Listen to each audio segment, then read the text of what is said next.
अटार आज आम प्रस्तुत करवा नुआ जलखिया। प्रथम किसी अटा नवा, अल्प टिके देदेबा स्वाद अनुसार लुण, पानी को एड करी गोटे बेटर बनैकी साइड रखिदबा। पुणी देखो आलूर चोपा को बाहर करिया, अल्प टिके स्वाद अनुसार देदेबा लुण, आलू को चकुटिकी भर्ता बनैकी साइड रखा। पुणी थे गोटे करी नवा, से एड करदे सोरिष तेल, पुणी जीरा, अदा, रसुण, कंचा लंकार पेस्ट एड करवा, पियाजर पेस्ट एड करवा, पुणी से बेसिक मसला एड करवा, पुणी आलू चकटा को एड कर भलसे मिक्स करदे। जेहेतु सर्ट वीडियो सब तो कही होनी, आपण मैंने लंग वीडियो देखा चाहूँ तले थे वीडियो ऑप्शन क्लिक करूँ।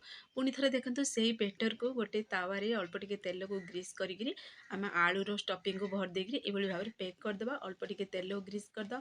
फाइनाली देखो चटपटा आमर आलू रेसिपी प्रस्तुत हो सारी, आलू परोटा बोली कहींपारे, आलूर नुआ जलखिया बोली भी कहींपारे। रसुण कंचा लंका टिके भाजिकी स्वाद अनुसार दबा लुण गोटे पेस्ट बनैकी रेडी करदे। फाइनाली प्रस्तुत हो सारा। आपण मैंने वीडियो पसंद आसो लाइक शेयर सब्सक्राइब करने को जमार भूलना।